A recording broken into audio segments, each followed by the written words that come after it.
Primero voy a presentar a la doctora Flavia Termignoni, bienvenida. Ella es doctora en ciencias biológicas y ha dedicado su carrera a explorar el fascinante mundo de las aves. Durante su doctorado, Flavia trabajó con Scott Edwards en la Universidad de Harvard y después regresó a realizar un postdoctorado de 6 años financiado por CONACYT y después por la Fundación Harvard CONACYT. Ahí se especializó en sociogenómica, investigando las bases genéticas de los sistemas sociales de los charas de la península de Yucatán, donde combinó trabajo de campo, laboratorio y análisis bioinformático para desentrañar estos secretos genéticos de las aves. Actualmente, ella trabaja en la Universidad de Texas, en Texas A&M, donde combina su experiencia como bióloga evolutiva, genomicista, ecóloga del comportamiento y conservacionista, y su investigación se centra en la base genómica de los comportamientos aviares, utilizando las tecnologías ómicas más avanzadas para estudiar a las aves en su entorno natural y para descubrir así los secretos evolutivos de nuestros amigos emplumados, ¿no? Entonces, esto relacionado con los procesos de especiación y la migración. También ella colabora con la Universidad de Melbourne, entonces, cuando quieras comenzar. Muchísimas gracias. Muchas gracias, Mariana. Bueno, pues voy a compartir mi pantalla. ¿Cierto? ¿Todo en orden? ¿Sí? Sí, se ve. Bueno, muchas gracias por la invitación.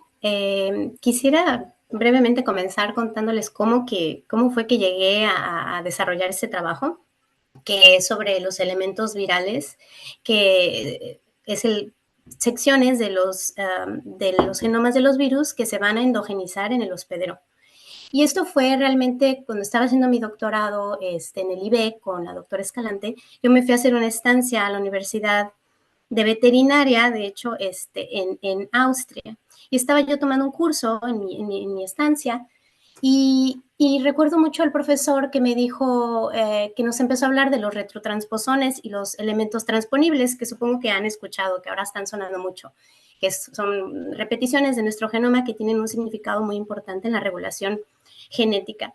Y él decía que había unos elementos transponibles que se llamaban retrotransposones o LTRs, que tenían un origen viral, pero esto era como una hipótesis. En realidad es como algo de, creemos que tienen un origen viral, pero en realidad no se había hecho mucho, así como que digamos alineaciones entre los virus y los elementos endógenos y ver. Y yo me acuerdo de haber preguntado si son elementos de nuestro genoma que tienen un origen viral, entonces eso quiere decir que podemos saber qué virus nos han infectado en toda nuestra historia evolutiva, a nosotros y a todos los taxa, ¿no? Y él me miró y me dijo, sí, claro, pues hay que ver si se puede, a ver si es cierto. No hay estudios, no se sabe, pero es un buen pensamiento. Y a mí me voló la cabeza y eso fue hace 10 años, y estuve por 10 años con eso en mi cabeza. Y yo decía, es que hay algo ahí que tenemos que entender, hay algo que nos puede ayudar a entender como la historia que tenemos de coevolución con todos los virus para poder entender, si entiendes tu historia, entiendes tu presente. Y eso me gustó mucho y se me quedó después de 10 años en una colaboración que teníamos con la Universidad de Melbourne, con Andy Bennett, en Harvard. Yo terminé en Harvard y él me platicó de este problema de enfermedad del pico y las plumas en los citácidos y me dijo que, pues que estudiaban mucho esa enfermedad, tiene ya años que se estudia esa enfermedad, pero que no se sabe qué onda, ¿no? O sea, se estudia, pero no, o sea, como que no se resuelve, ¿no? O sea, como que no hay una resolución, como que no hay como que mientras más se estudia, más preguntas. Y bueno, esto siempre pasa, pues. Y entonces ahí le dije, ¿sabes qué podemos hacer? Y pues he aquí este trabajo. Entonces yo les quiero platicar de estos elementos endógenos virales de un virus de cadena sencilla que están dentro de retrotransposones, de elementos transponibles, en los loros del mundo. Para eso voy a hablar brevemente de este circovirus, de la enfermedad del pico y las plumas, que le dicen Beak and Feather Disease Virus, un poco de su genoma, un poco de los elementos endógenos virales, que les voy a llamar EVES, para hablar más rápido, y un poco de los genomas de los citácidos. Les voy a contar del método que usé para explorar estos elementos endógenos, de los resultados que tengo y un poco de las conclusiones, pero en realidad un poco de las preguntas que más me generó, más que respuestas, este estudio. Bueno, como ustedes ya han de saber, porque aquí cabe resaltar que yo no soy viróloga, no soy epidemióloga y pues me disculpo si alguno de mis conceptos y mis términos no son muy apropiados, pero recuerden que mi perspectiva es más como de biología o como de evolución molecular, de una perspectiva muy genómica y con recursos pues de bioinformática. Aquí no hay nada experimental todavía. Entonces, el virus de lo que le dicen el Big and Feather Disease o el virus de la enfermedad del pico y las plumas es un circovirus, cadena sencilla, es icosaédrico, desnudo, se replica por este método como de círculo rodante o rolling circle. Es muy pequeño el genoma, 2 kilobases, tiene dos marcos de lectura muy importantes que muchos virus tienen, que es el gen del CAP, que le dicen, o el gen del REP. El CAP es de la cápside, que es, pues, como ustedes saben, es un reconocimiento de la célula endógena, de la célula del hospedero, y después tenemos el gen del REP, que es el gen para replicarse dentro del hospedero, ¿verdad? Entonces tengan eso en mente. Y para hablar del problema de la enfermedad, pues es un problema de salud global en citácidos reconocido.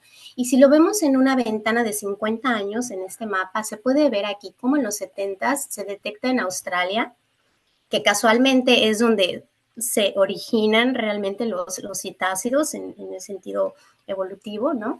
Y tenemos este círculo que es mientras más grande es porque hay más linajes del virus. Tenemos un gran porcentaje de linajes y después con los años se empieza a detectar o se empieza a dispersar, no se sabe bien, alrededor del mundo. Ahora sabemos que está en todos lados. Obviamente se han traficado, se han vendido muchas especies de citácidos con fines pues, de mascotas y sin querer pues se ha transmitido esta enfermedad.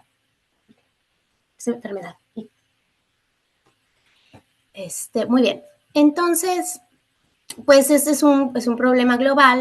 La Universidad Andy Bennett lleva muchos años estudiando este virus en citácidos y sabemos que en Australia hay muchos citácidos endémicos, ¿no? Además de ser la región de origen de los citácidos.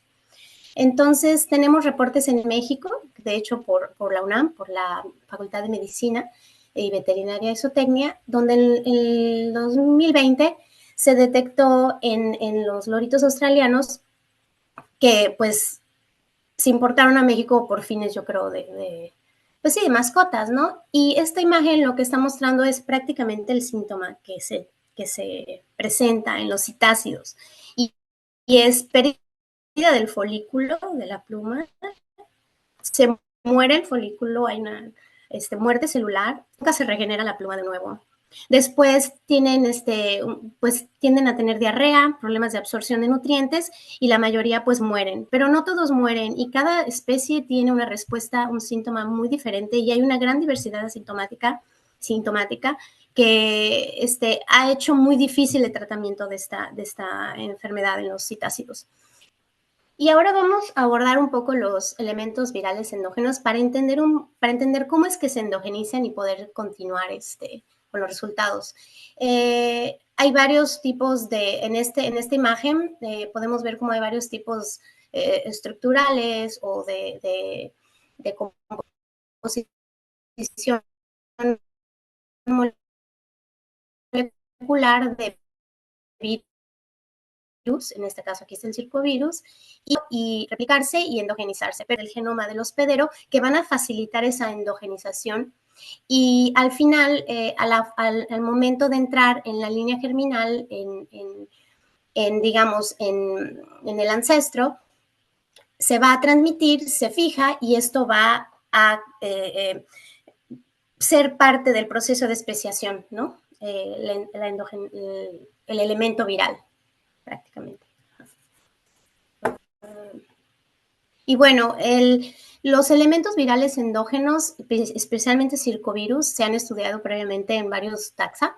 En este trabajo lograron específicamente, yo queriendo enfocarme en el circovirus de la enfermedad del pico y las plumas, en varias aves se ha encontrado ese elemento endógeno, leve, y se sabe que hay ortólogos confirmados que parece que pudieran indicar una invasión de los genomas del hospedero de aves aproximadamente hace 40 millones de años. posiblemente bien específico a que sea de la enfermedad del pico y las plumas, pero en realidad pues los síntomas con otras especies es diferente y hay otros linajes, pero en los citácidos parece que se ha fijado un síntoma, el virus ha generado una coevolución muy particular con el hospedero citácido. Y bueno, entonces, ¿qué fue lo que hice? Con todo esto así en mente, con esta idea, dije, vamos a extraer los EVs de los genomas del hospedero de los citácidos que me encuentre disponibles. Cabe resaltar que todo ese trabajo se hizo con información pública en el banco de genes y, y colecté una base de datos bien diversa de todos los circovirus y de específico de la enfermedad del virus del BFD, en citácidos. Entonces hice una base de datos muy diversa, pero a la vez específica. Entonces traté de meter de todo para que el programa tuviera muchas opciones digamos, de linajes, ¿no? Para poder encontrar. Es un ejercicio o, digamos, alinear secuencias tan divergentes, trabajar con proteínas y nucleótidos a la vez en procesos como donde ya ha habido un proceso de divergencia muy grande, es muy complejo, sinceramente. No es que se puede usar cualquier alineación, cualquier algoritmo, pero yo encontré una tesis doctoral muy interesante de este doctor que hizo su tesis doctoral con este pipeline, que la verdad utiliza dos herramientas que trabajan exactamente esos dos problemas, ¿no? Que es la divergencia y trabajar con proteínas y nucleótidos y los marcos de lectura que se necesitan para encontrar exactamente las proteínas o la parte codificante de genomas que a veces ni siquiera están anotados y que están disponibles en bases públicas. Y después viene un ejercicio de validación. Y entonces la validación incluye descartar secuencias virales, que, o sea, al final los genomas que están disponibles en la web contienen genomas de virus. Sí encontré algunas especies, 3 especies de citácidos que tenían el genoma completo o el gen completo del virus con una identidad del 98%, pero también tienes que encontrar secuencias que se parezcan un poco al virus en ciertas secciones y indagar un poco para que esté segura que es algo, ¿no? Para que esté seguro que sí realmente es un elemento que tiene un origen viral. Y lo más importante es encontrar esos ortólogos en varias especies cercanas. Entonces, bueno, ese fue el proceso y en ese ejercicio agarré 180 genomas de citácidos que están disponibles públicamente disponibles en el GenBank. Sabemos que la mayoría de las aves tienen un 10% de elementos transponibles en su genoma, varía un poco el porcentaje, y que estos elementos son la mayoría retrotransposones o grandes secciones, lo que le dicen los lines de repeticiones también. Y también me encontré con otro pequeño reto, que fue que los genomas estaban en diferentes condiciones de calidad o de contigüidad. Y muchos estaban, la mayoría, que es este pequeño punto que ven aquí, están muy cortados, muy fragmentados, digámoslo así, y los otros pues son a nivel cromosoma. Pensando que esto pudiera afectar el resultado, al final les puedo decir, no les voy a enseñar esas cosas, pero que no afecta, porque al final son secuencias pequeñas. Pudiera ser que afecte en algún grado, pero en general no parece que esté relacionado, no hay ninguna correlación con eso. Entonces, bueno. Como resultado y como parte de la validación, habría que tomar, por ejemplo, en este caso, el gen CAP que se ha aislado en varios citácidos y ver si el elemento o el elemento endógeno putativo, digamos que todavía no sabemos que realmente es el elemento endógeno relacionado con ese circovirus, se parece al gen aislado de la propia especie, ¿no? De la misma, y eso es lo que vemos. Entonces, digamos que el circovirus aislado de Platycercus elegans se parece al elemento endógeno que yo obtuve con ese circovirus, bla, bla, bla. Entonces, bueno, creo que vamos en buen camino, ¿no? Hasta ahí. Y luego tomar todos los elementos endógenos del lado derecho, todos los EVEs del mismo gen claro, y alinearlos con todas las especies de los citácidos o al menos con especies cercanas y ver que los elementos endógenos de especies cercanas se parecen. O sea, que como que siguen, digamos, la historia evolutiva de los citáceos. Y esto lo vemos las cacatúas por aquí y vemos este Platycercus elegans y Atzitus. Y yo me enfoco mucho en estos dos porque estas especies de Australia son de gran interés para el grupo de trabajo de Australia con el que hice este trabajo. Y bueno, y la otra es ya poniendo todas las especies juntas, alineando todos los elementos endógenos, ¿verdad? Nos encontramos que el elemento leve, le voy a decir así, el leve de la cápside, se encontraba en 105 citácidos de los 170, 160 especies que incluí, pero el leve del rep solamente en 28. Y eso como que me dio mucho ruido y dije, algo está sucediendo aquí. Entonces, en una reconstrucción ancestral de los elementos endógenos en la historia evolutiva de los citácidos, que es lo que vemos en este árbol filogenético, la reconstrucción ancestral la hago con la longitud de los EVEs y sobre eso corro un modelo evolutivo para saber si hay una presión de selección entre estos dos elementos. O sea, como viendo, tú ves la filogenia y dices, bueno, parece que hay un patrón donde el EVE de la red no se fija y no crece de la misma forma que el EVE del CAP. Si ven, algo pasa diferente. Entonces, corro estos modelos para ver si van en conjunto o van con una correlación negativa o positiva. Y bueno, el modelo es muy sencillo, tampoco es un modelo muy complejo, pero me dice que no, ¿no? Me dice, no, pues es un proceso aleatorio, evolutivo, que simplemente van acumulando o perdiendo mutaciones al azar. Yo en lo personal, obviamente, creo que es mucho más complejo y el modelo es tan simplificado que no refleja lo que está sucediendo, pero aún así nos sirve como una ventana para entender un poco.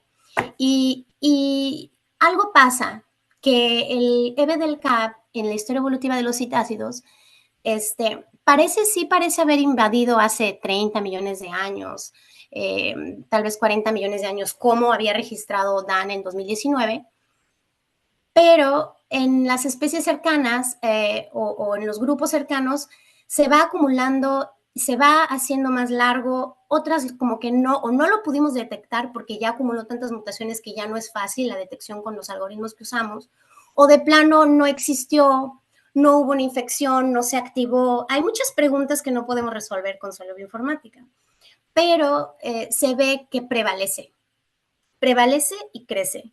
Y en cambio, el EVE de replicación es más parece como si fuera más beneficioso. Claro, no podemos decir eso porque el modelo no es la selección, pero parece que desaparece. Llega por una infección reciente, no sabemos, pero puede ser que en algunos puntos parece que se hace más largo, pero inmediatamente en los siguientes grupos desaparece. Y aparece y vuelve a desaparecer. Y eso, pues deja muchas preguntas, ¿no? Me voy a enfocar un poco en este grupo de acá porque me quiero acercar a Platycercus atzitus y elegans otra vez. Claro que con toda esta filogenia y con esos resultados, nosotros nos preguntamos si toda esa diversidad sintomática que vemos en los citácidos respecto a esta enfermedad podría ser explicada por la presencia o no de uno de estos EVEs del gen de replicación o de la cápside. Si el de la cápside del virus lo que hace es que se reconozca en la célula del hospedero y anclarse, y el de la replicación se replica, esto nos podría decir, bueno, tal vez en algunas especies se ancla, pero no se replica y no hay síntomas, pero esa especie es un reservorio, por ejemplo, ¿no? Claro que tendremos que tener el fenotipo de sintomatología de todos estos cientos de aves. Bueno, 180 especies. Y eso es difícil de colectar. Yo lo intenté y era algo muy complejo. Estaría genial tener una base de datos que colectara eso. Y pero nos dimos cuenta, al menos en estas especies, que Platycercus elegans solo tiene la cápside, pero no detectamos el rep. Y Platycercus accitus tiene los dos. Platycercus accitus tiene síntomas muy fuertes y Platycercus elegans no. Solo estoy hablando de dos especies cercanas, no dice mucho, pero este grupo recientemente publicó que Crimson Rosella o Platycercus elegans resulta que tiene una carga vírica en todos sus tejidos, como pueden ver en esta figura, y es mucho más fuerte en los subadultos que en los adultos. Podríamos pensar que por alguna razón de regulación molecular, ¿no? En el genoma, se ancla, tiene el cápside y posteriormente cuando nacen, ¿no? Y por lo de la endogenización en la línea germinal, entonces hay un reconocimiento, pero como son adultos, cuando llegando a la adultez, van manejando, su sistema inmune lo va manejando de una forma que va perdiendo, tiene el virus, pues es potencialmente un reservorio, más no desarrolla los síntomas y no muere, no es una especie que le afecte, digamos, este virus. Entonces esto nos mete muchas dudas. Y entrándonos un poco en la caracterización del lugar de los EVEs en el genoma de los citácidos y los motivos proteicos o de los aminoácidos en el EVE, en general encuentro que en los citácidos existen dos formas, una corta, una larga, por lo que veíamos en la filogenia anterior, sin realmente todavía poder tener una conclusión firme. Realmente depende de un montón de factores. Podemos ver que están el rep está en la parte replicativa del gen, el cápside está aquí, viene en esta parte, y ya viéndolo desde el punto así de motivos proteínicos, ¿no? Proteicos, resulta que los motivos son cruciales para mecanismos tanto de defensa del huésped, que son estos methylation sites que le dicen, y los CRES-DNA, que prácticamente estos motivos están en la replicación proteínica. Entonces se cuenta que hay una cierta sección de los EVEs que mantiene, digamos, cierto nivel o cierta conservación de las secuencias para mantener lo básico, una respuesta inmune del cápside y una replicación del virus. Entonces, seguro saben muy bien ustedes que saben más de eso, mucho más que yo, sobre la reina roja y esa carrera armamentista del coevolución hospedero parásito. Yo creo que cuando yo veo estas cosas me queda mucho más claro, ¿no? Y otra cosa interesante es que los genes más cercanos, en 6 kilobases, que no es mucho, es realmente muy cercano, a estos EVEs son genes que son cruciales para la función celular, adhesión celular epitelial. Todos estos genes que ven aquí, estos son puros genes relacionados con adhesión epitelial, muerte celular epitelial. Este gen de aquí es el más interesante porque está considerado como un gen que transcribe para reacciones de cascada para absorción de zinc en las células epiteliales. Entonces parece que también tiene algo que ver con cómo absorben el zinc estas células cuando están afectadas tal vez por una infección o por una respuesta inmune, y entonces hay un daño celular y hay un daño del epitelio y hay un daño del folículo, y este gen se ha visto en humanos, en salud de humanos, que tiene una enfermedad que ahorita no recuerdo muy bien el nombre, pero prácticamente hay daño epitelial. Entonces es una enfermedad de la piel en humanos, y que de hecho los síntomas son bien parecidos con el de los citácidos. Ya sé que es una comparación muy extraña, pero pues a veces pues sí, son cosas enfermedades que nos afectan casi a todos por igual. Y en los citácidos da diarrea y esa pérdida de absorción de nutrientes, y en los humanos también, y ese gen está involucrado.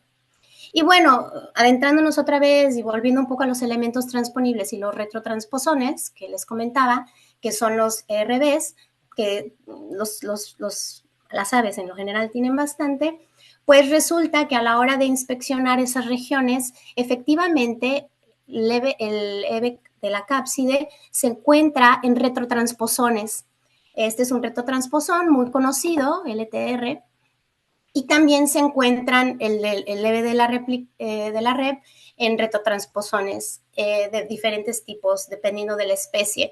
Y pensamos en todo eso de la sintomatología y la importancia de los retrotransposones en la regulación, genética, en la respuesta inmune. Y aquí hay algo muy interesante. No sé si recuerdan que les comenté que Platycercus adscitus tenía una respuesta o una sintomatología mucho más fuerte que elegans. Aquí está muy interesante ver cómo el EVE de la REP no está dentro de un retrotransposón, mientras que en otras especies sí está. Aestrigos abroptila, Nestor notabilis, que son citácidos de Nueva Zelanda, se han hecho escaneos, bueno, se han hecho censos de esta enfermedad de Nueva Zelanda y no es tan alta como en Australia. Y en estas especies no se ha encontrado. Entonces, híjole, te quedas pensando ahí un montón de cosas. No está el CAP, pero está el REP y hay muchas preguntas todavía y que yo creo que tienen mucha importancia, que pueden tener una gran importancia en entender las sintomatologías y la relación de coevolución, ¿no? Y bueno, ya para terminar y reflexionar sobre eso, de cómo los retrotransposones que están relacionados con esos virus ancestrales que han llegado a los genomas y todavía la endogenización contemporánea y todas esas cosas que pueden ocurrir, pues se sabe de hace un tiempo que estos retrotransposones moldean la evolución de transcripción de la inmunidad innata, ¿no? Y pues para acabar, a mí me gustaría tener muchas respuestas, pero no tengo respuestas, tengo muchas preguntas y muchas ideas. Entonces, los EVEs, o sea, podemos decir que los EVEs del gen de CAP, de reconocimiento, de anclaje en la célula y los de replicación, tienen o parecen tener diferentes mecanismos, pueden estar bajo diferentes procesos, pero definitivamente los EVEs están involucrados en un mecanismo de coevolución de hospedero parásito. Los fenotipos de resistentes es una pregunta. ¿Estarán realmente relacionados con la presencia de la cápside, de los EVEs cápside? No se sabe. Se han hecho experimentos en ratones con retrovirus. El retrovirus se endogeniza mucho más rápido, tiene un proceso más directo y se ha visto que sí, que efectivamente hay una relación de resistencia inmune cuando el EVE de la cápside está presente lo han probado así a nivel más como del desarrollo, ¿no? Con ratones y varias generaciones de ratones y con ontológico. Y la otra pregunta es que si estos EVs, al ser endogenizados o a través de mecanismos con los retrotransposones, puede ser puerto de entrada de otros circovirus, porque no sabemos si estos son exclusivos de esta enfermedad en los citácidos. O sea, bueno, en este caso, pues obviamente porque son los citácidos y es más común este virus en los citácidos y las secuencias coinciden con eso, podríamos decir eso, pero obviamente se necesita un trabajo experimental. Y bueno, este es un trabajo más que resalta la dinámica de interacción de endogenización de virus con retrotransposones, con elementos transponibles, como parte de una dinámica de respuesta inmune innata y también de su permanencia como elementos parte del genoma del hospedero y introduciendo pues diversidad y también puede ser que pues mutaciones tanto benéficas como deleterias, ¿no? Y con eso, pues yo quiero agradecer a los fondos y los recursos que utilicé para este proyecto y obviamente a María José por invitarme y por acompañarme siempre en discusiones con los elementos transponibles que han sido mi obsesión en los últimos años. Y bueno, eso es todo. Perfecto. Muchísimas gracias, doctora. Bueno, no sé si alguien de las personas que estén en línea tenga alguna pregunta. O sea, la pueden escribir en el chat o también si quieren hacerla como a nuestra ponente, pueden hacerlo. Sí, yo, Ok, perfecto. este, hola, una disculpa porque se cortaba mucho y no te escuché prácticamente la primera parte, ¿no? Entonces, a lo mejor hay cosas que te voy a preguntar que debiste haber mencionado antes, pero ¿han visto que estos endógenos, estos genes endógenos se expresan? ¿Hay transcritos? Sí, sí se ha visto, no este en particular y no en citácidos, pero sí se ha visto en ratones. Y No, sí no, se ha en visto que... retrovirus sí. En retrovirus sí. O sea, mi Ujú. pregunta es circovirus, porque en retrovirus no solo No, los la verdad es que... ratones, sino ujú. los retrovirus de felinos, por ejemplo, eso sí se conoce mucho de los retrovirus endógenos de felinos, pero mi pregunta era de circo, ¿no? No, la verdad es que no he escuchado, no estoy enterada, puede haber, pero no de que yo esté enterada, no, y nosotros no hemos hecho nada. Hablando con un virólogo una vez que estuvo apoyándonos un poco en esta idea fue Alexander Sorensen, y él decía que no sabemos, ¿no? Entonces, lo que vemos puede ser solo un vestigio no funcional, ¿verdad? Y puede ser que el hecho de que también puede estar, por ejemplo, en elementos transponibles truncados, porque no todos los elementos transponibles son transcritos y no todos los elementos transponibles son funcionales, como para tener, ajá, ¿no? Algún efecto en el hospedero. Puede ser que ya el hecho de que estén en un elemento truncado también ya dejen de ser funcionales. Pero también me gustaría decir que eso puede ser parte de la defensa del hospedero, ¿verdad? Este, Pero es que no, y sí, es que de ahí va mi pregunta siguiente. Entonces, ¿cómo mencionas si no se sabe si hay un producto génico de eso? ¿Cómo saber si está realmente asociado a la respuesta inmune? Porque tú en tu última diapositiva hablabas de respuesta inmune. O sí, ahorita no, como mecanismo de defensa. sí, no, la verdad no, estaría muy padrísimo hacer un experimento sobre eso. No sabemos, no sé, yo me refiero a la respuesta inmune porque es lo que se ha visto en otras cosas, como tú lo dices, de los retrovirus, y también pues porque están en retrotransposones, que se sabe que forman parte de la respuesta inmune, pero no tengo ningún experimento, no tengo ninguna seguridad de decir eso, ¿no?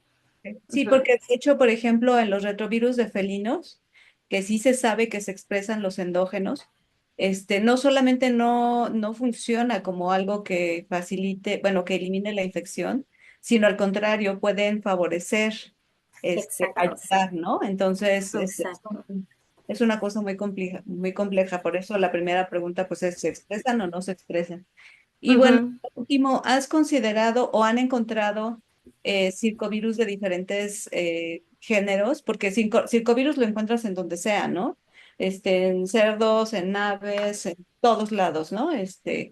¿Tienes evidencia de que solo son los circovirus de citácidos o también podrías ver con los análisis que haces algunos eventos de recombinación o algo Muy así? buena pregunta. Es una pregunta muy interesante. Tuve muchas dudas, me tardé muchos meses en tratar de entender eso.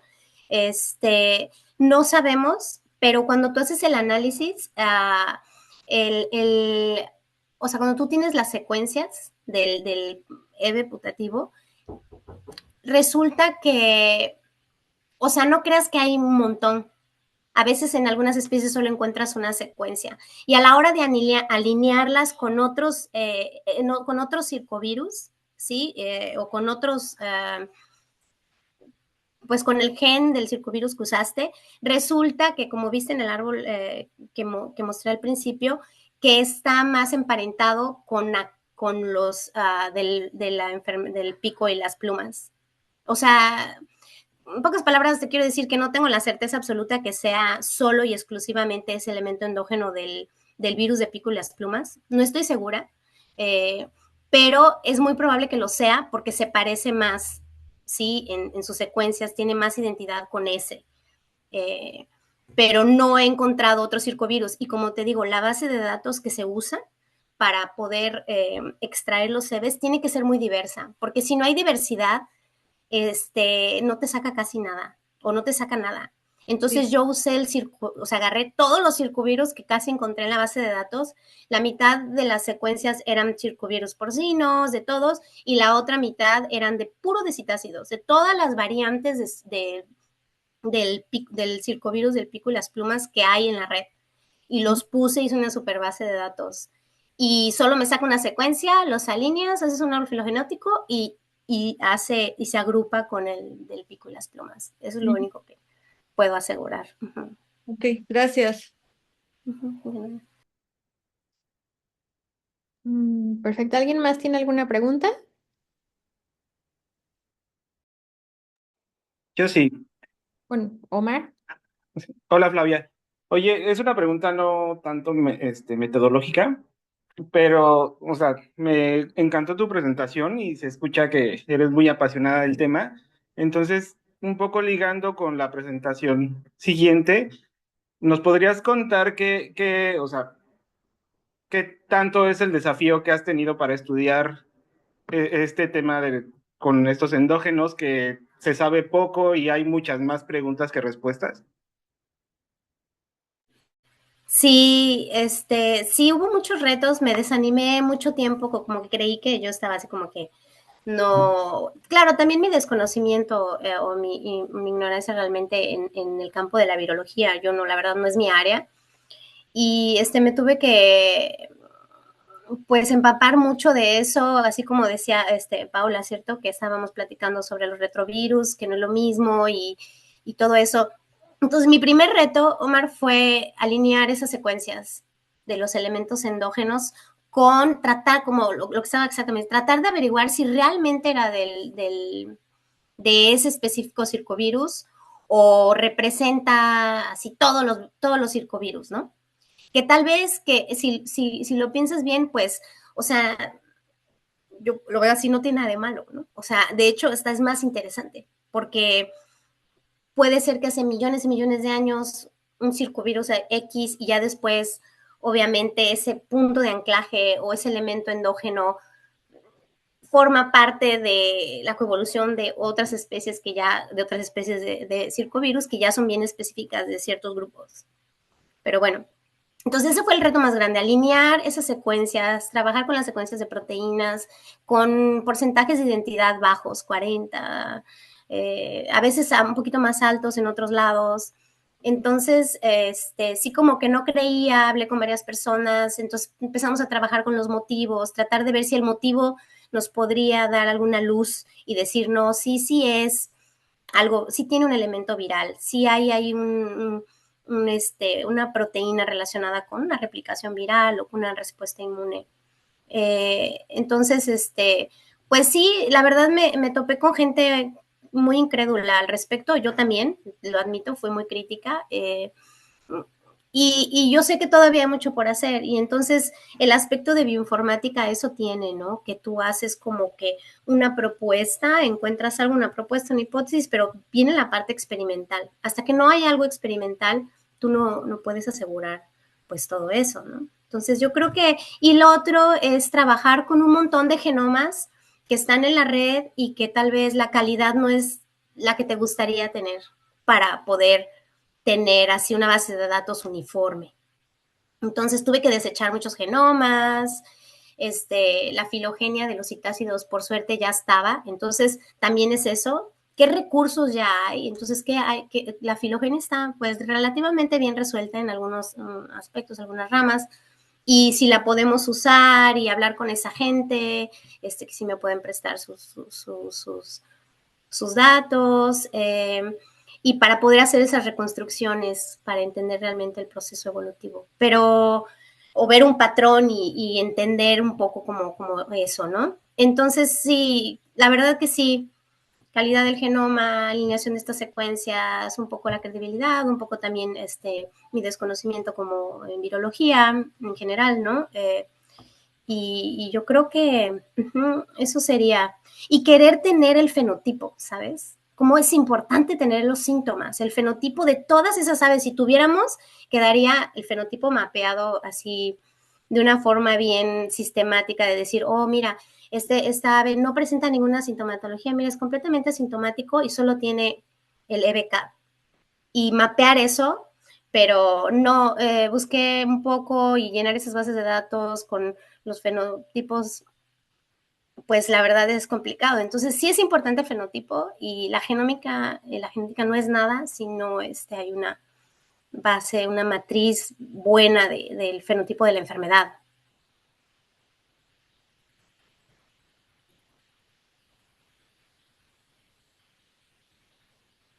Sí, perfecto. ¿Alguien más tiene alguna duda? Ok, creo que ya no. Entonces, muchísimas gracias, doctora Termignoni. Creo que podemos pasar a nuestro siguiente ponente. Solo lo voy a presentar brevemente. Y bueno, a ver, 2 segundos. Bueno, nuestro siguiente ponente es el doctor César Guzmán Tovar. Él es profesor, actualmente él es profesor de tiempo completo en la ENES Mérida de la UNAM. Es sociólogo de la Universidad Nacional de Colombia, magíster en investigación en problemas sociales contemporáneos por la Universidad Central, también en Colombia, y doctor de investigación en ciencias sociales con mención en sociología por la Flaxo México. Él realizó 2 estancias postdoctorales sobre estudios sociales de la ciencia y la tecnología en el Instituto de Investigaciones Sociales de la UNAM y desde 2019 es miembro del Sistema Nacional de Investigadores en México y también es miembro del Grupo de Trabajo Ciencia y Sociedad del Consejo Latinoamericano de Ciencias Sociales. Coordina el Diplomado de Estudios Sociales y Políticos de la Ciencia y Tecnología y el Seminario Permanente Tecnociencia, Ambiente y Sociedad en la ENES de Mérida. Y bueno, actualmente investiga, bueno, sus investigaciones se enfocan en el estudio de la configuración de las subjetividades científicas desde las prácticas, las trayectorias y las experiencias científicas, así como el vínculo ciencia y sociedad. Bueno, muchísimas gracias por estar aquí. Puede empezar cuando guste, eh, doctor César. Muchas gracias, Mariana, por la presentación y pues un gusto saludarles. Algunas personas las conozco y bueno, muchísimas gracias también por la invitación a este seminario en el cual pues he seguido algunas de las sesiones porque me gusta pues aprender cosas nuevas. No soy biólogo, ni virólogo, ni epidemiólogo, pero siempre me ha gustado pues por la investigación, las investigaciones que hago, pues vincularme con nuevos temas. Entonces, voy a compartirles una pantalla, la pantalla a ver si lo permite. Sí, sí tienen permiso para compartir ustedes. Ok, Ujú. gracias. Ya la vemos. Vale, muchas gracias. Bueno, la charla que quiero compartirles hoy pues se llama Las enfermedades emergentes desde la perspectiva de ciencia, tecnología y sociedad, que es la perspectiva o el campo en el que yo me muevo, ¿no? Es un campo de estudio y pues como lo mencionaba Mariana, pues mis líneas de investigación son la producción de conocimientos científicos y la producción de subjetividades científicas a través de las prácticas y las trayectorias. Voy a iniciar pues mencionando ¿cuál es el contenido de de la presentación? Pues primero que todo, compartirles un poco qué son los estudios Ciencia, Tecnología y Sociedad, o CTS, como los conocemos en el campo. ¿Cuáles son algunos temas de interés de este campo en relación con las enfermedades emergentes que yo he podido identificar? Luego voy a comentarles algo brevemente sobre una investigación que finalizó ya casi un año, hace un año, precisamente sobre las enfermedades emergentes en la península de Yucatán, en donde algunos de ustedes amablemente me abrieron las puertas y pues pude, digamos que, realizar la investigación también allí en el laboratorio. Algunos resultados cuantitativos, digamos que la investigación tenía 2 componentes, un componente cuantitativo, otro componente cualitativo. Yo lo que quiero presentarles aquí es solamente algunos, muy rápidamente, algunos resultados cuantitativos y también compartirles algunas conclusiones de esta investigación que he realizado. Bueno, para iniciar entonces, ¿qué son los estudios CTS? O también se nombran en algunas, pues por algunas personas, los estudios de ciencia, tecnología, sociedad o los estudios sociales de la ciencia y la tecnología. Digamos que hay diferentes maneras de nombrar este campo en el que yo me muevo. Pero en términos generales es una perspectiva epistemológica, es decir, tiene un fuerte componente metodológico y teórico, ¿no? Una conceptualización sobre cómo entendemos los hechos científicos y cómo entendemos o podemos comprender la construcción o la fabricación de artefactos tecnológicos en relación con las sociedades. ¿Qué quiere decir esto? Esto quiere decir que las ciencias y las tecnologías no pueden verse aisladas del contexto en el que surgen, ¿no? Los contextos culturales, políticos y económicos que, digamos, permiten o posibilitan o también muchas veces limitan que los hechos científicos se establezcan, que los artefactos tecnológicos se produzcan, y eso es lo que nosotros tratamos de comprender. Es un campo interdisciplinario, debo decir, porque en este campo de los estudios CTS están personas vinculadas a la sociología como yo, pero también hay antropólogos y antropólogas, hay ingenieros, ingenieras, entonces es una variedad de, digamos, de disciplinas que nos preguntamos por los hechos científicos y los artefactos tecnológicos en relación con estos contextos. Esto, digamos que en términos muy, muy generales. El inicio de este campo, pues podemos acordar que es hacia finales de la década de 1970, en donde se empiezan a plantear ciertas, precisamente, metodologías y ciertas conceptualizaciones sobre cómo entender la ciencia y la tecnología en las sociedades, desligándose un poco de la historia de las ciencias, de la historia de la tecnología, también de la filosofía de las ciencias y también de la sociología de la ciencia. Digamos que ya había una tradición amplia en cada una de estas disciplinas, la historia, la filosofía, la sociología, y lo que hicieron los estudios de ciencia, tecnología y sociedad fue retomar algunos elementos conceptuales de cada una de estas disciplinas y ponerlos en diálogo para tener una mirada un poco más compleja de las ciencias y de las tecnologías. Entonces, no solamente ver la parte histórica o no solamente ver la parte filosófica o no solamente ver la parte sociológica, sino verlo todo en conjunto, ¿no? Entonces, digamos que ese es un desafío de este campo de estudios y que a pesar de nuestras formaciones disciplinarias o disciplinares, entramos en diálogo siempre con otras disciplinas, con otras ciencias y planteamos, digamos, metodologías en donde se puedan eh, comprender todas las dimensiones o varias dimensiones de las ciencias y las tecnologías.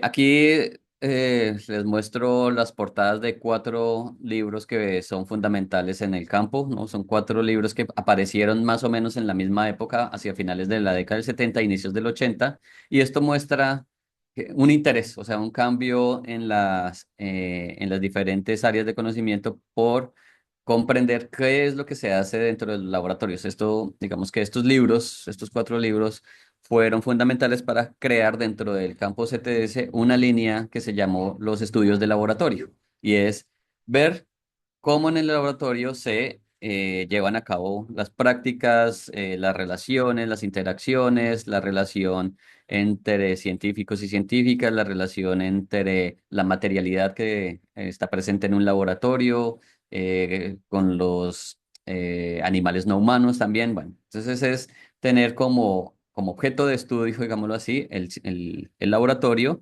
y también pues como un lugar de observación, ¿no? Lo que nos interesa o lo que les interesaba a estos autores y autoras al inicio es tener el laboratorio, poder entrar a los laboratorios y observar qué es lo que sucede allí y cómo se hace ciencia. Y a esto, pues, digamos que le denominamos que, o decimos que se plantean metodologías o se plantearon metodologías etnográficas, ¿no? La etnografía es una de las metodologías, digamos, centrales y tradicionales en las ciencias sociales, específicamente en la antropología, y tomar el laboratorio como un lugar de observación es, digamos, precisamente aplicar ciertas metodologías en ese lugar de observación, en ese laboratorio. Una de ellas es el uso de la etnografía.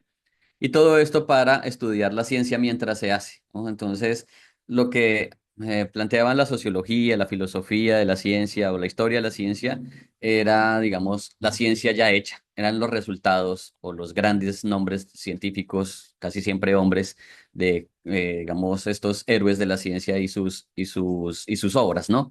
Pero aquí el cambio de perspectiva es no analizar lo que se hizo, que se hace en la ciencia, sino cómo se hace y analizarlo mientras se está haciendo. Por eso es tan importante observar el laboratorio, observar cómo se hacen los experimentos, cómo se llevan a cabo el trabajo de campo para comprender esto de la ciencia mientras se hace.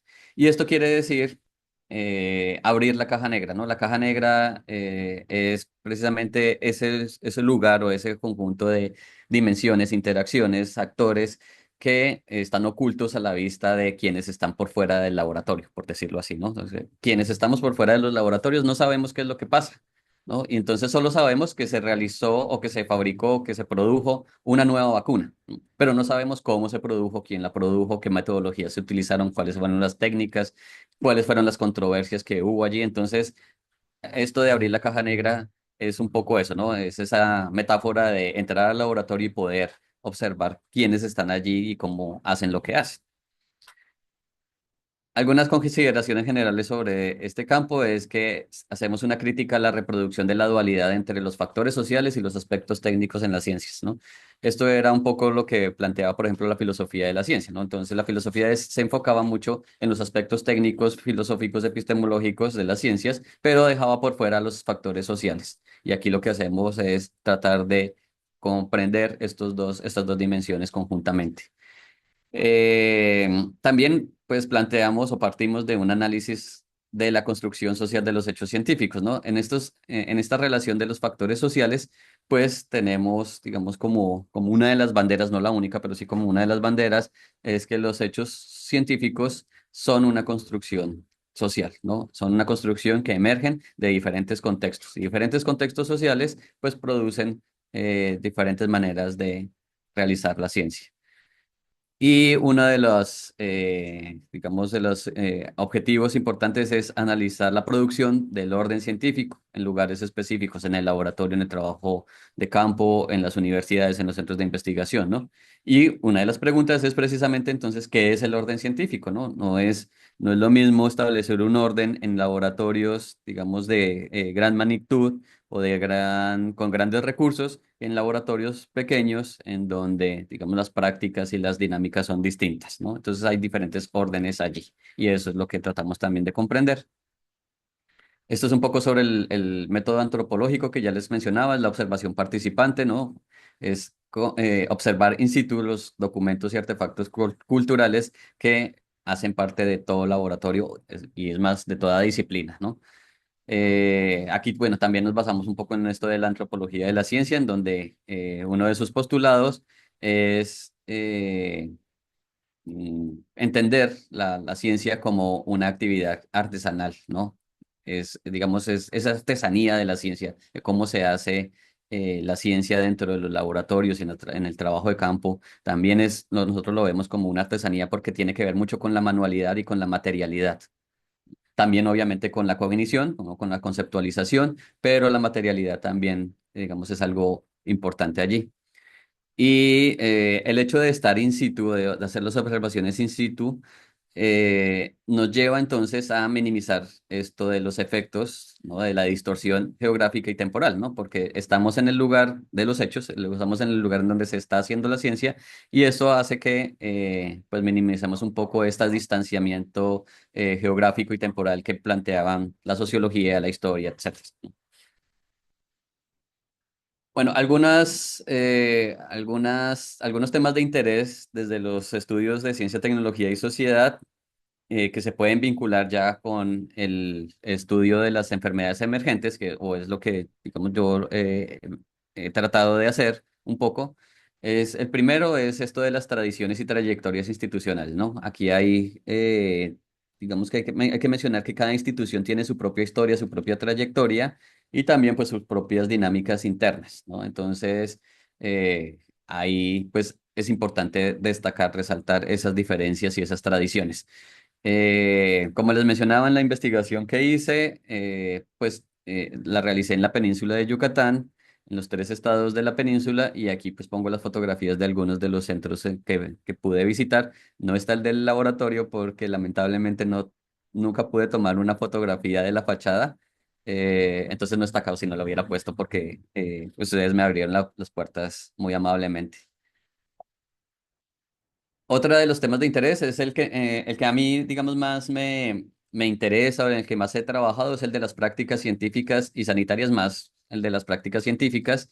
Es lo que les comentaba, ¿no? Cómo se realizan los experimentos, cómo se realizan el diseño de las metodologías o el diseño de los experimentales, ¿no? Esto, digamos que solo se puede analizar estando allí presente, ¿no? Bueno, también a través de entrevistas y a través de otras técnicas, pero como la revisión documental, pero eh, digamos que estar allí viendo cómo ustedes trabajan es bastante interesante para mí y es un aprendizaje muy fuerte. Y a partir de esas conversaciones, esas charlas, esas observaciones, pues uno va estableciendo, digamos, cómo se diferencian las diferentes prácticas científicas o cuáles son las convergencias que hay dependiendo las disciplinas, ¿no? Dependiendo también los objetos de estudio, dependiendo también algunas instituciones que comparten ciertas particularidades. Entonces, pues, este es uno de los temas que a mí más me interesa.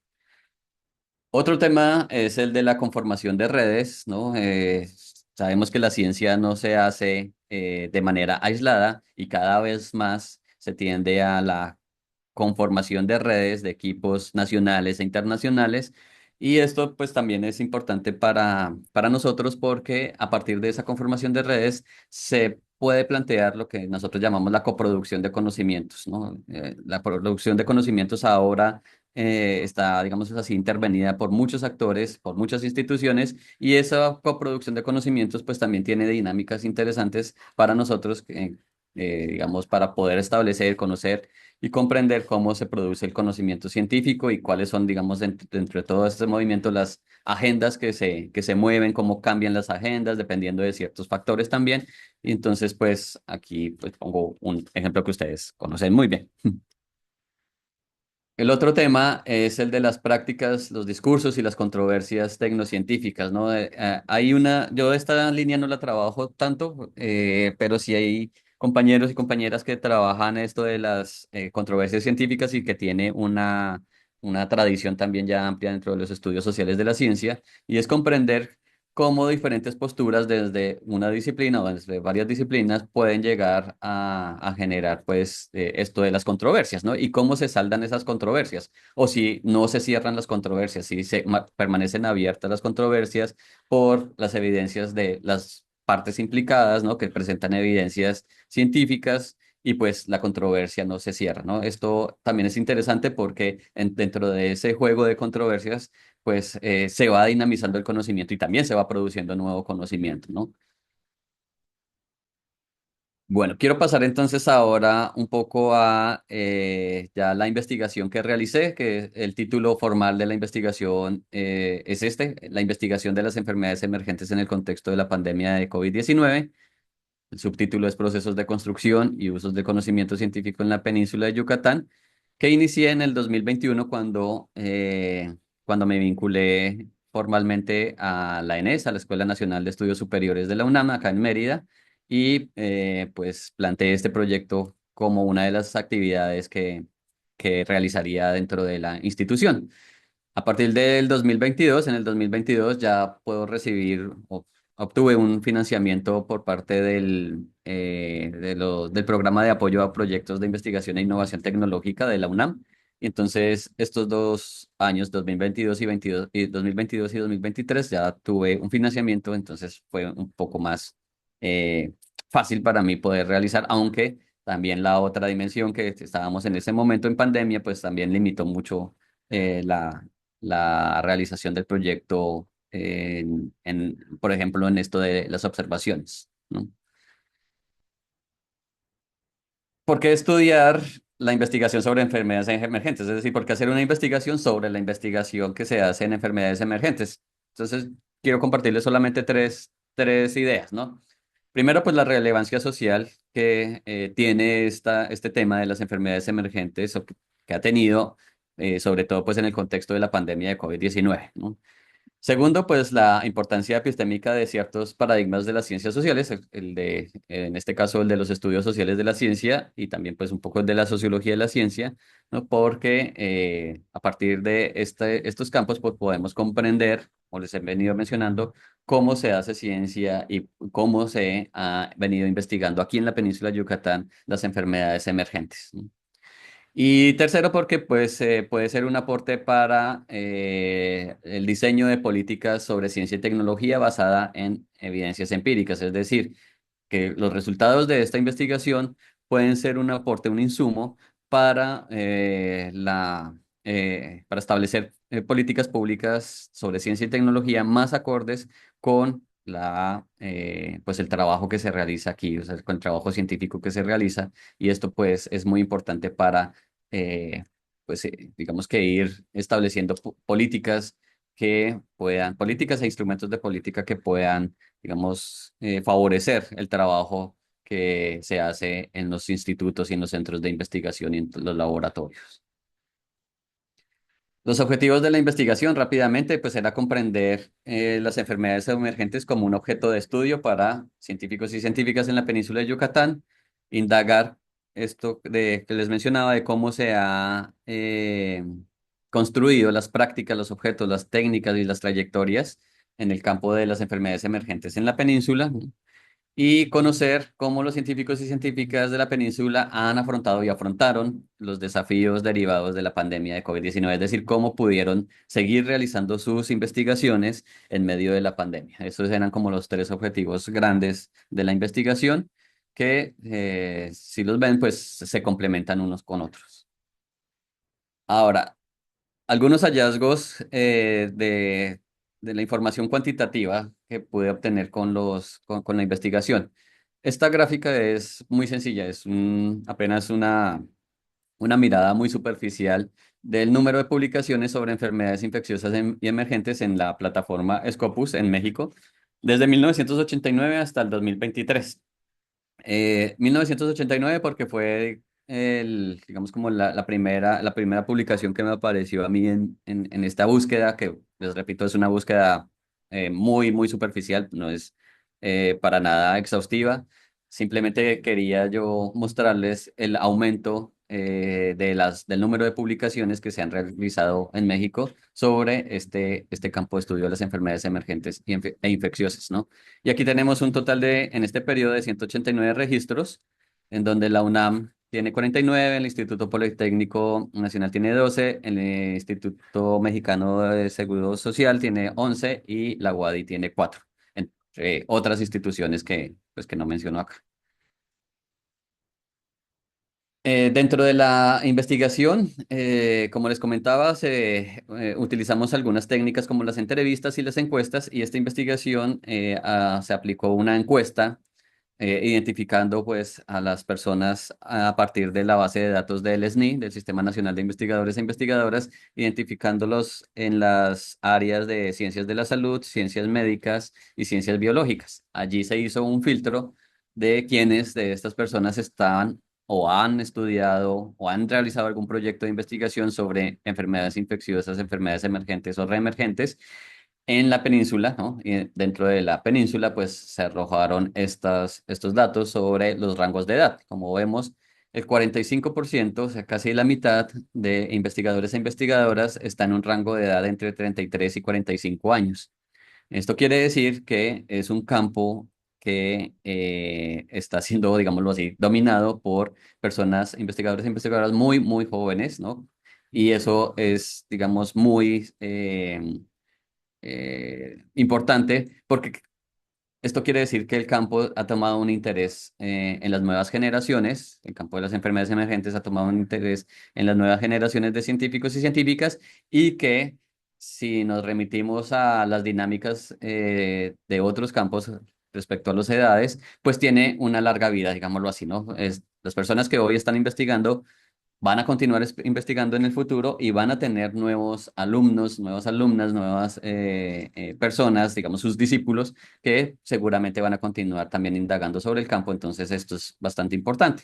Y el 38% está entre los 46 y 60 años. Digamos que se está viendo este cambio generacional, pero el campo tiene, digamos, un futuro todavía bastante amplio en términos etarios, en términos de la edad. Aquí les muestro esta gráfica sobre el número de investigadores e investigadoras por ciudad, ¿no?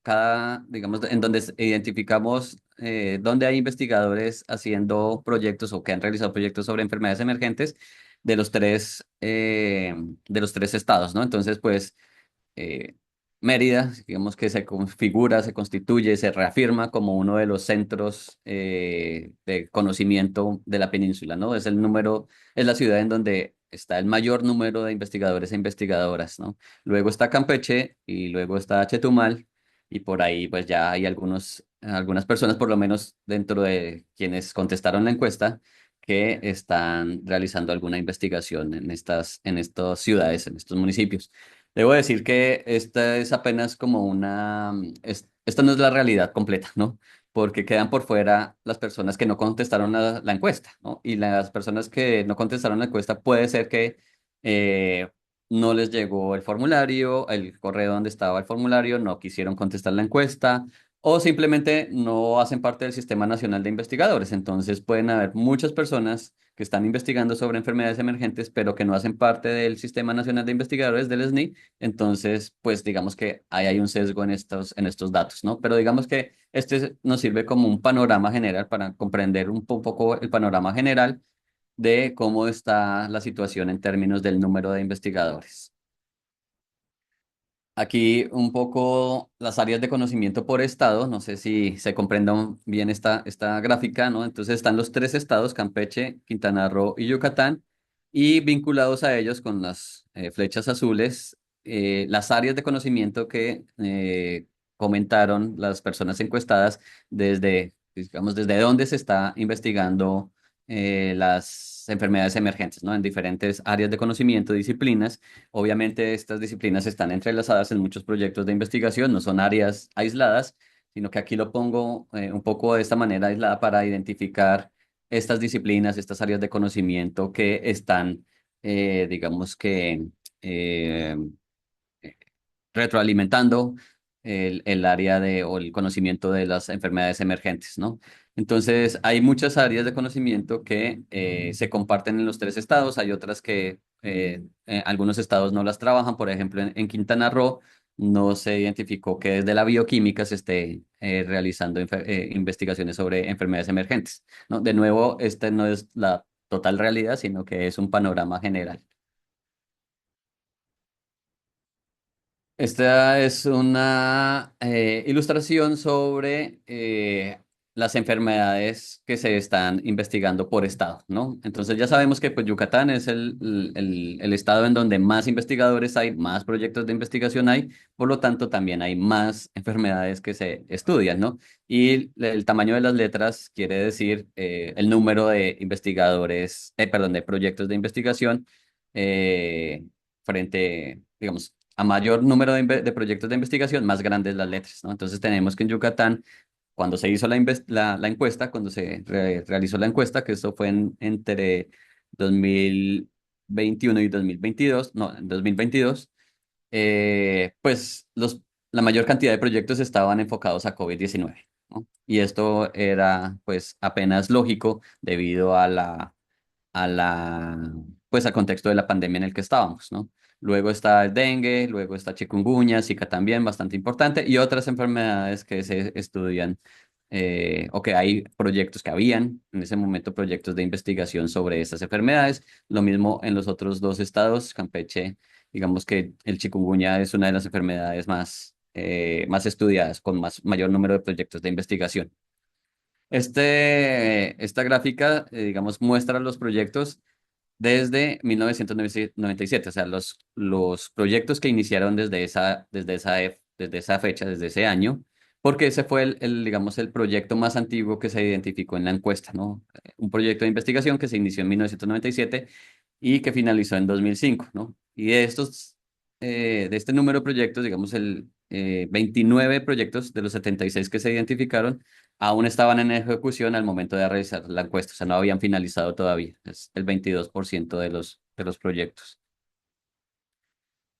Esta gráfica es el porcentaje de estados en donde se realizan los proyectos, ¿no? Entonces puede ser que los proyectos se planteen, digamos, acá en Mérida, en Yucatán, pero que su aplicación, digamos que su objetivo sea estudiar las enfermedades no en Yucatán, sino en otro estado de la República, ¿no? Entonces, esta gráfica muestra un poco eso, ¿no? De los proyectos en donde se han realizado investigaciones sobre enfermedades emergentes, el 56% lo han hecho aquí en Yucatán. el 22% en Campeche, el 13% en Quintana Roo y el 7% en otros estados distintos a estos. Aquí también vale la pena mencionar que hay proyectos de investigación en donde se comparten los estados, ¿no? Entonces se hace investigación en Yucatán, pero también en Campeche, o en Quintana Roo, pero también en Yucatán, así están combinados, pero yo quise diferenciarlos para tener un panorama también de dónde se está investigando más las enfermedades emergentes.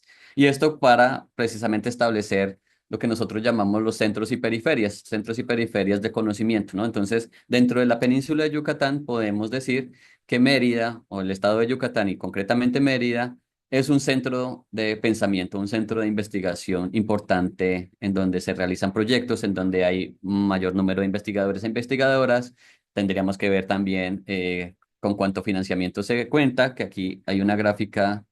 Ah, no, más adelante les muestro una gráfica sobre los financiadores. Esta gráfica es sobre los productos, ¿no? De investigación.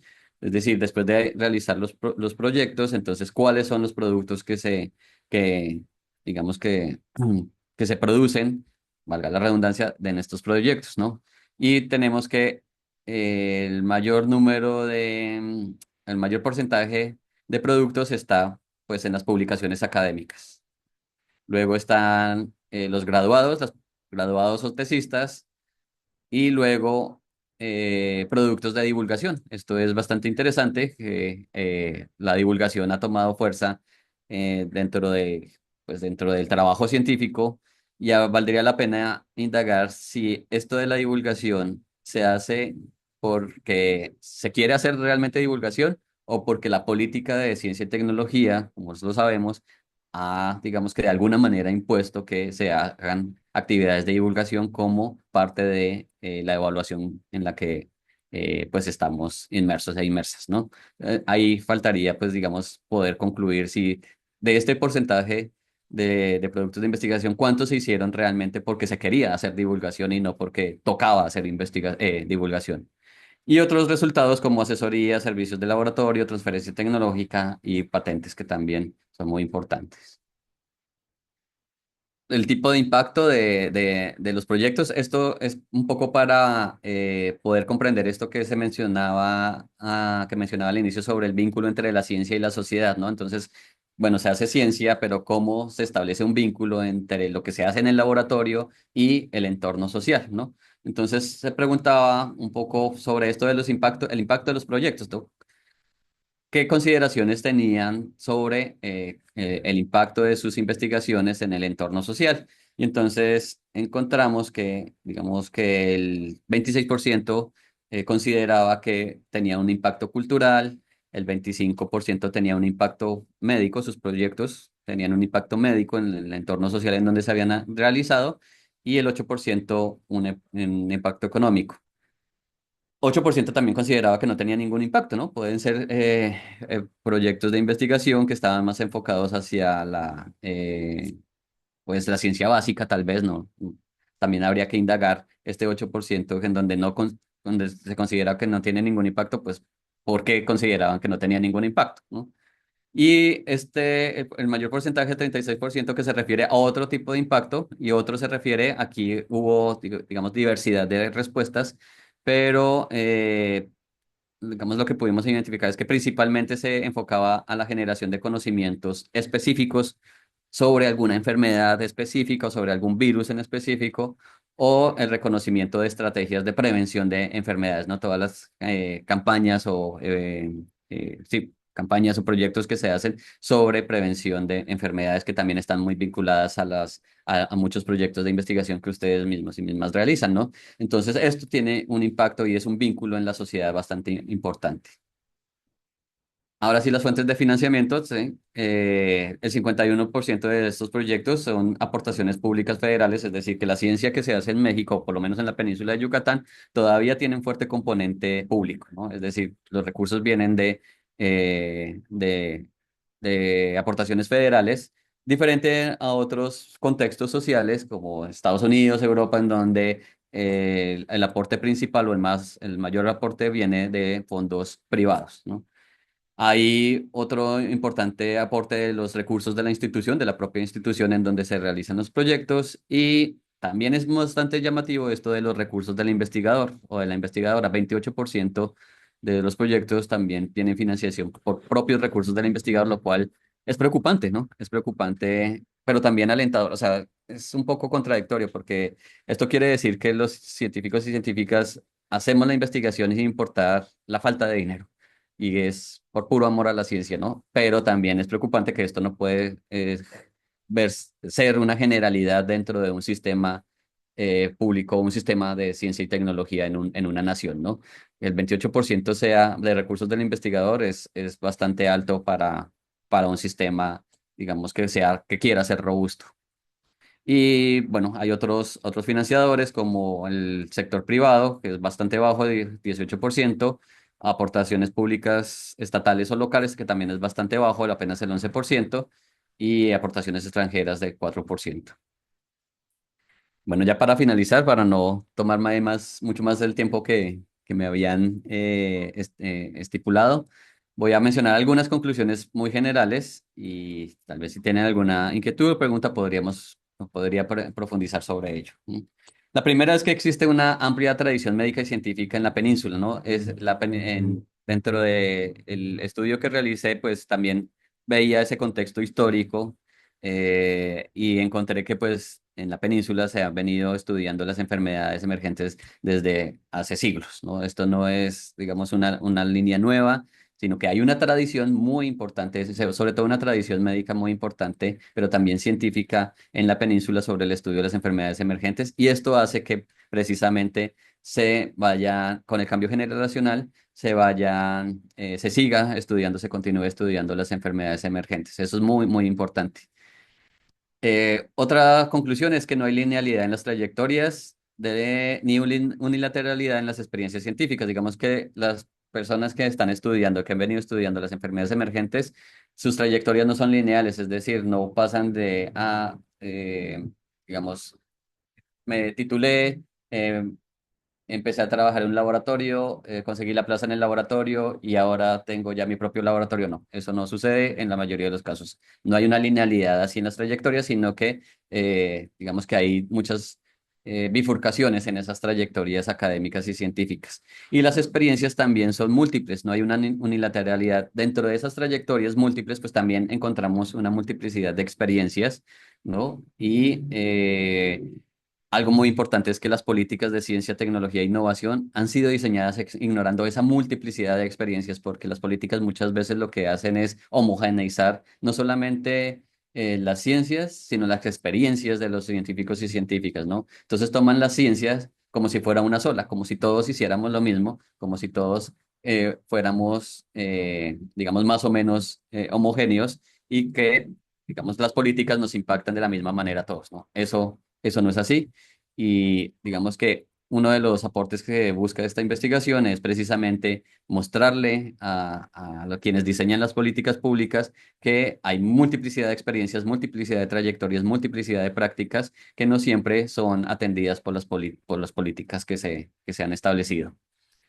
Eh, la tercera conclusión es un poco lo que ya les mencionaba, estas relaciones de centros y periferias, en donde pues Mérida, Yucatán es un gran centro de conocimiento y las periferias pues, que existen, por ejemplo, en Quintana Roo, pues son bastante marcadas. Ahora, si lo vemos a nivel nacional, pues Mérida pasa a ser una periferia dentro de este contexto geográfico más amplio, en donde indudablemente el centro de la República se convierte como este centro de conocimientos y de investigación en términos de número de proyectos, número de investigadores, financiamiento, tradiciones institucionales, etcétera, ¿no?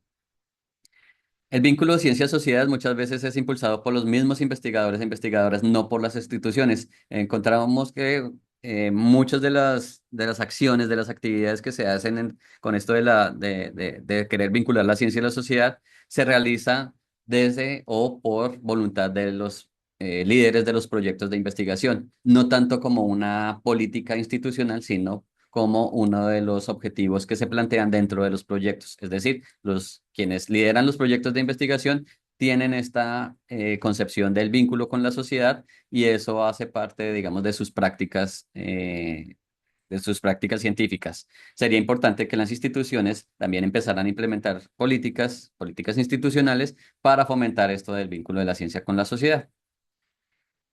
Bueno, esto es algo ya, digamos que he venido sosteniendo, no se puede pensar la producción de conocimientos sin tener en cuenta lo biográfico, lo institucional y lo contextual, ¿no? Lo biográfico es estas trayectorias individuales, lo institucional es las dinámicas dentro de los centros e institutos de investigación, dentro de las universidades, y lo contextual, pues tener en cuenta estas dinámicas, por ejemplo, de las políticas públicas, de los financiadores, de cómo los recursos vienen de las aportaciones federales y no tanto del sector privado, ¿no? Entonces, ese contexto también es importante para entender la producción de conocimientos.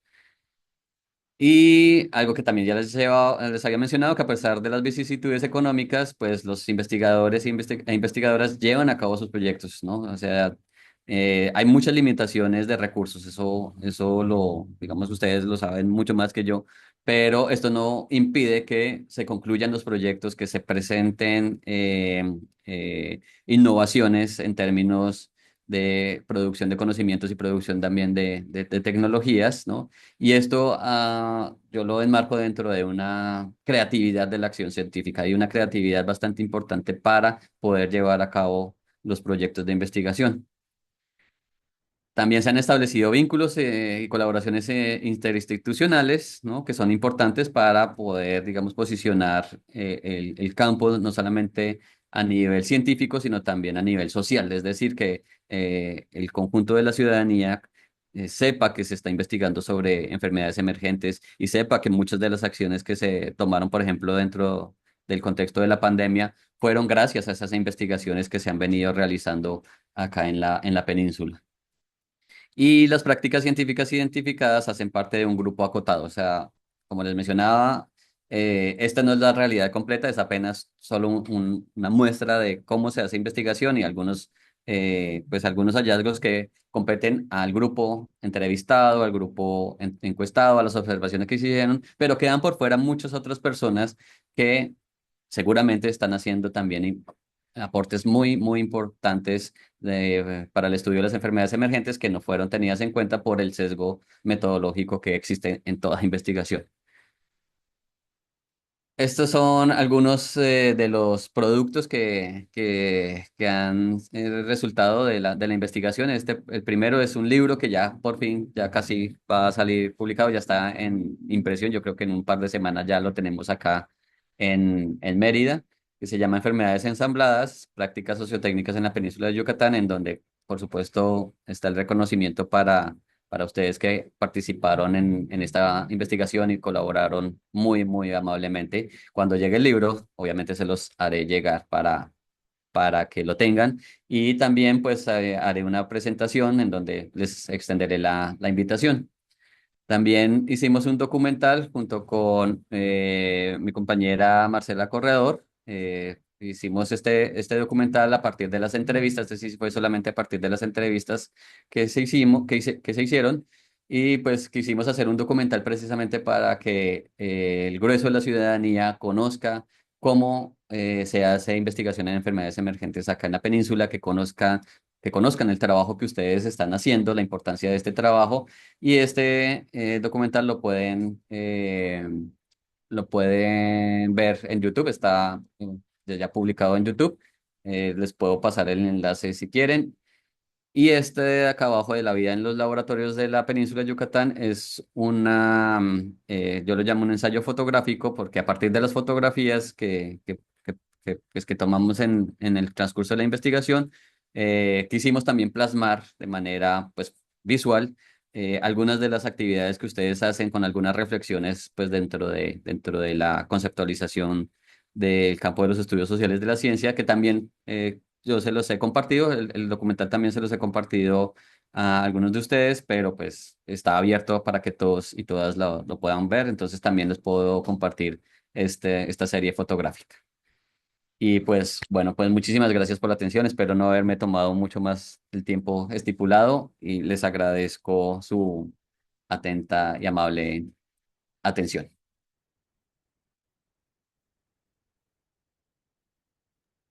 Bueno, muchísimas gracias, doctor. Muy interesante todo lo que se está haciendo en la península. Y bueno, saben que pueden escribir sus preguntas en línea, pero también hay alguien de los que esté conectados que quiera hacer su pregunta abriendo micrófono y preguntándoselo directamente al doctor Guzmán.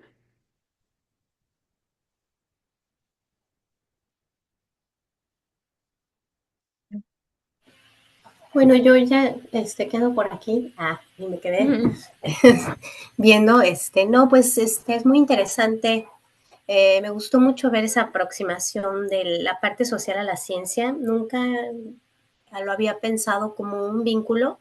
Eh, Siento un abismo siempre enorme entre, pero hasta temporal, ¿no? De lo que se hace como científico o como investigación y lo que le llega a la gente. Pasan 10, 20 años, parece que, para que lleguen las cosas. Entonces mi pregunta es, y sí lo siento, ¿no? Y se me hace muy, muy interesante y una gran labor esa de investigar lo que se investiga, ¿no? O investigar cómo se investiga. Está muy bueno. Y tal vez es una forma de aproximarse a eso. Entonces mi pregunta es, ¿cuáles son los elementos o las herramientas que nos pueden ayudar a que ese abismo eh, se reduzca, ¿no? O sea, además de la herramienta que tú usas, nosotros como investigadores. Ajá. Muchas gracias por tu pregunta, Flavia, y por tus comentarios. Eh, yo creo que hoy en día una de las herramientas más potentes son las redes sociales. Indudablemente, ¿no? Ejercicios como este, por ejemplo, de hacer seminarios públicos en donde a través de YouTube o a través de Facebook la gente nos pueda ver, nos pueda escuchar, sepa que la ciencia es algo pues fascinante y que no es una cuestión allá de simple, digamos, de personas en laboratorios encerrados y aislados de la sociedad. Eso es muy importante, ¿no? Conocer que por ejemplo, lo que tú mencionabas de los apoyos que tienes de diferentes universidades, de esto, el contacto que tienes con otras personas, cómo planteas la metodología, el decir que no eres experta en virología, pero sí puedes aportar desde tu propio campo. O sea, todas esas dinámicas que muchas veces la gente desconoce porque cree que los científicos, por una falsa, digamos, idea que se ha generado por el cine, por las caricaturas, que los científicos somos personas totalmente asociales y que no hablamos con nadie, sino que estamos encerrados en laboratorios, en el microscopio, examinando cosas, ¿no? Y con la bata blanca, y etcétera, y que no tenemos ningún contacto con el resto de la humanidad. Pues esa idea, pues hay que romperla y estos espacios, como decía, son muy importantes para eso, para que conozcan que nosotros y nosotras como científicos y científicas, pues somos seres humanos como cualquier otro y tenemos también nuestros apasionamientos, nuestros momentos de tristeza, nuestros momentos de mucha efervescencia y alegría por encontrar algún resultado, etcétera. Entonces, todas esas cosas yo creo que se deben empezar o se deben continuar mostrándole a la ciudadanía a través de las redes sociales. O sea, para mí las redes sociales son fundamentales en ese sentido. ¿Por qué? Porque tienen una potencia de llegar a mucha gente con un costo muy bajo, ¿no? El costo es pues el consumo de energía, la cuestión de las plataformas, etcétera, etcétera, pero es un costo relativamente muy bajo que llega a un gran público. Entonces, por ejemplo, el compartir los documentales que se hacen, el acceso abierto también a los centros de investigación, todo eso va sumando para que la gente, digamos, la ciudadanía en general, pues se dé cuenta que lo que se hace desde la ciencia y no está aislado digamos, de la cotidianidad. Sí, una gran labor, ¿no? Sí, sí. Sí, y ahora digamos la política de ciencia y tecnología lo ha querido imponer, pero me parece a mí que cuando se imponen no tienen los mismos frutos que cuando surge de estas, digamos, de estas capacidades y de este gusto por que la gente conozca qué es lo que hacemos, es diferente, ¿no? Y el sentido es distinto y tiene un significado, digamos, mucho más importante para nosotros y nosotras mismas.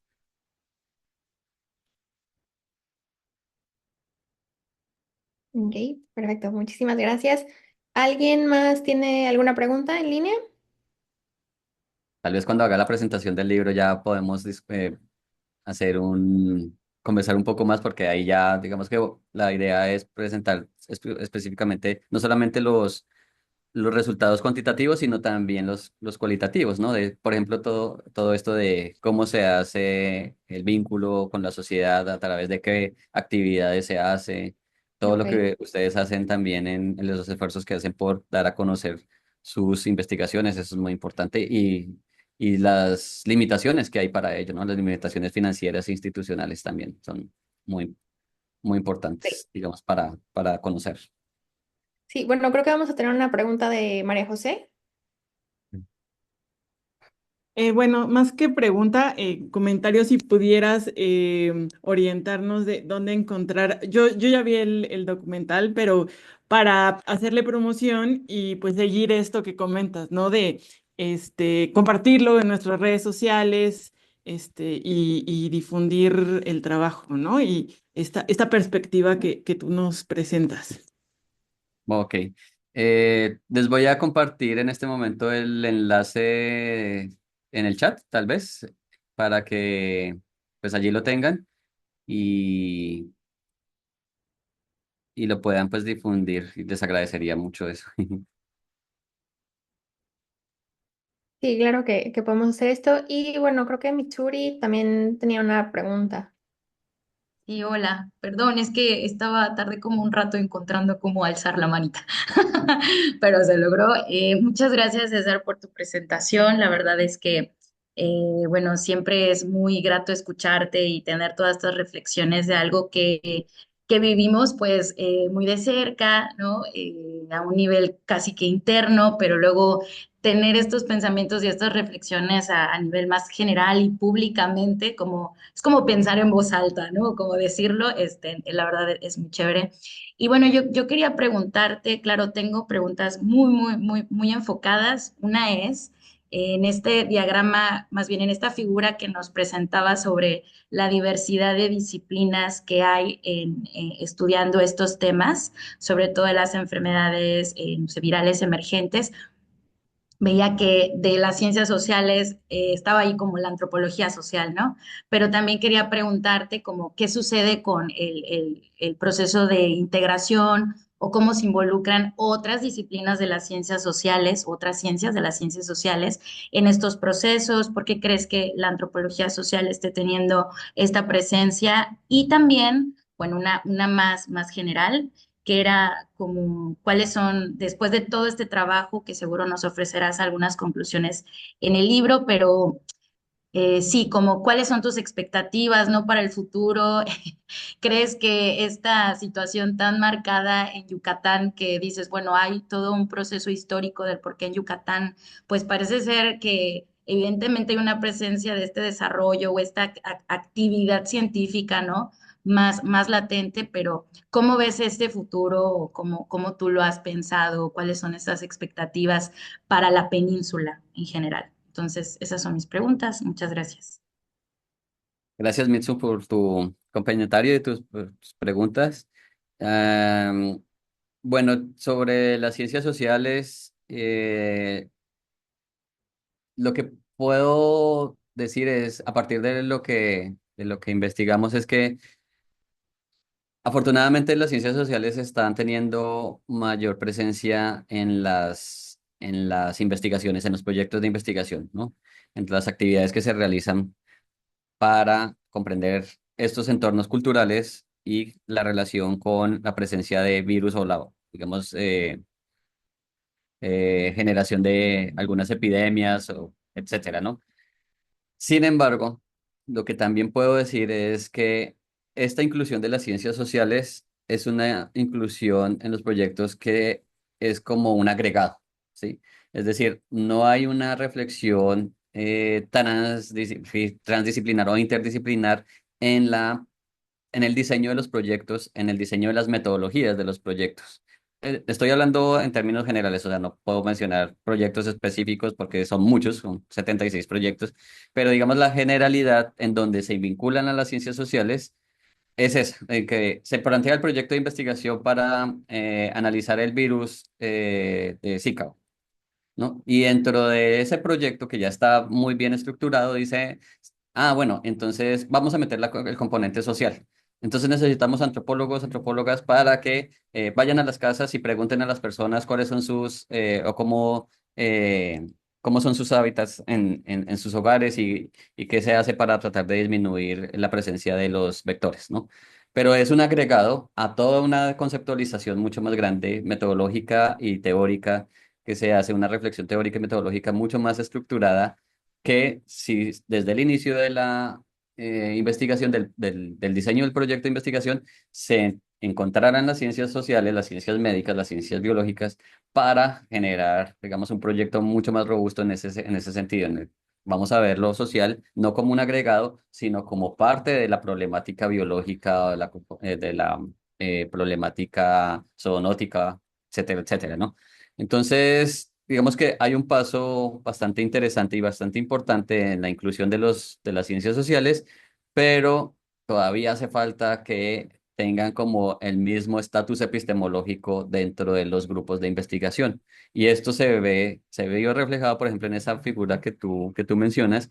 La antropología social aparece muy poco, ¿no? Muy poco, y sí están otras disciplinas, otras áreas de conocimiento muy fuertemente marcadas. ¿Por qué? Porque los antropólogos, antropólogas sociales que participan en ese proyecto son menos en cantidad, quiero decir, en comparación con los biólogos, biólogas, etcétera, etcétera, ¿no? Entonces sí hay una disparidad allí que refleja esa disparidad epistemológica o epistémica en donde, pues sí, digamos que el campo es de la biología o el campo es de la virología y acudimos a los científicos y científicas sociales para que respondan a ciertas preguntas muy puntuales, pero no toda la comprensión del problema en su complejidad. ¿Y cómo veo yo el futuro?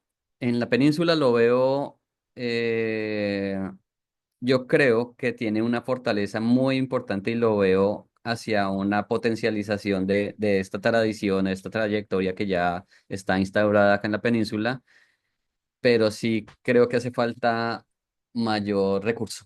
O sea, está la voluntad de muchos directores de centros de investigación o de, digamos, de autoridades del estado, de la península, pero lamentablemente, si no hay suficientes recursos, pues se quedan limitadas las acciones, ¿no? Esto es así, lamentablemente.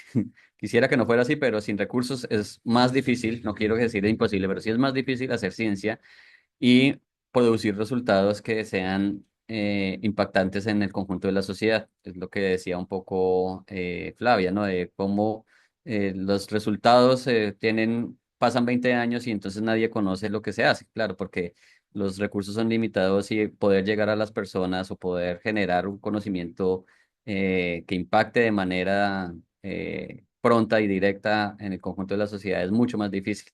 Se ha hecho, se ha hecho. Y en el libro expongo digamos, algunos ejemplos que sí se han hecho en este vínculo con la sociedad y esa fortaleza que hay en términos epistemológicos y metodológicos digamos, en el conjunto de científicos y científicas es muy importante, pero la limitante siempre va a ser los recursos, lamentablemente, y más aún aquí en la península, siendo, pues, como decía, una periferia, si lo vemos dentro del conjunto de México, y México, si lo vemos dentro del conjunto de América Latina, pues puede ser un centro, pero si lo vemos en el conjunto de otras regiones, es una periferia. Entonces, todas esas dinámicas son bastante interesantes y yo creo que esa potencialidad epistemológica, metodológica, teórica y en las prácticas que se han desarrollado aquí en la península, pues van a perdurar y se van a seguir ampliando, pero hace falta recursos para poder llevar a cabo proyectos no solamente en más impactantes, sino también con más celeridad, diría yo. Bueno, acabamos de salir de una pandemia, eso también no se puede negar y eso limitó muchísimo, aunque no frenó. Eso también es interesante. La pandemia no frenó la investigación, la producción de investigación y eso es pues gracias al trabajo de ustedes, quienes están ahí al frente haciendo estos proyectos y llevándolos a cabo, a pesar de todas las limitaciones y vicisitudes. Gracias. A ti, gracias y qué gusto verte. Ok, perfecto. Bueno, creo que ya con estas preguntas podemos dar por terminado el seminario del día de hoy. Muchísimas gracias a nuestros ponentes, muchísimas gracias, doctor Guzmán y doctora Termignoni. Eh, y bueno, como siempre, el anuncio parroquial. No vamos a tener ahorita seminario en diciembre, sino va a ser hasta enero, o sea, debido obviamente a vacaciones de diciembre. Casi siempre es el último viernes de mes y pues el último viernes de mes es casi año nuevo, ¿no? Entonces, en este caso, en diciembre no va a haber y entonces reanudaríamos en enero. Entonces, para los que no nos siguen, estamos en redes sociales, en Instagram y bueno, X, antes Twitter. Y también este video será subido próximamente a nuestro canal de YouTube, LMI El Dorado. Así se lo buscan o si no buscan el nombre completo del seminario y aparece en la búsqueda. Pero bueno, sí, muchísimas gracias otra vez y bueno, a los demás los vemos pronto. Gracias, un placer, en verdad. Les estaré visitando allá en Hasta luego. Ibagué. Sí, una disculpa, pero sí, están bienvenidos cuando quieran. Gracias. Sí, muchísimas Gracias. gracias. Bye.